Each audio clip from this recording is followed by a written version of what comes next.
कुछ साल पहले उन्होंने एक डिसीजन ली कि कहीं ना कहीं मुझे जेडएस मल्टीट्रेड प्राइवेट लिमिटेड में वर्क करनी है, यहाँ की लेवल को अचीव करनी है। लोगों को आज जो लोग बोलते हैं कि तुम नहीं कर सकते हो, उनको कुछ करके दिखाना था। ये सुनो, जो लोग बोलते हैं तुम अनपढ़ हो, कुछ नहीं कर सकते हो, उनको कुछ करके दिखानी थी दोस्तों, और वाकई में आज इतिहास साबित हो रहा है। ये सुनो, जबरदस्त बिगेन होना चाहिए, मींस नवी मेहनत के।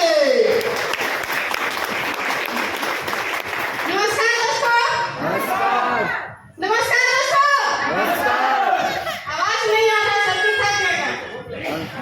नमस्कार दोस्तों, मैं नवी लकड़ा और मैं ठाकुर गांव से बिलोंग करती हूँ।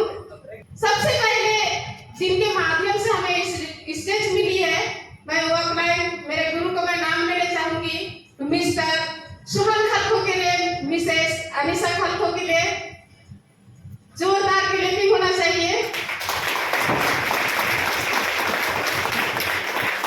और हमारे सिस्टम के निर्माता मिस्टर जाफर सर के लिए, मिस्टर सत्यनारायण माथुर सर के लिए एक बार जबरदस्त क्लैपिंग होना चाहिए।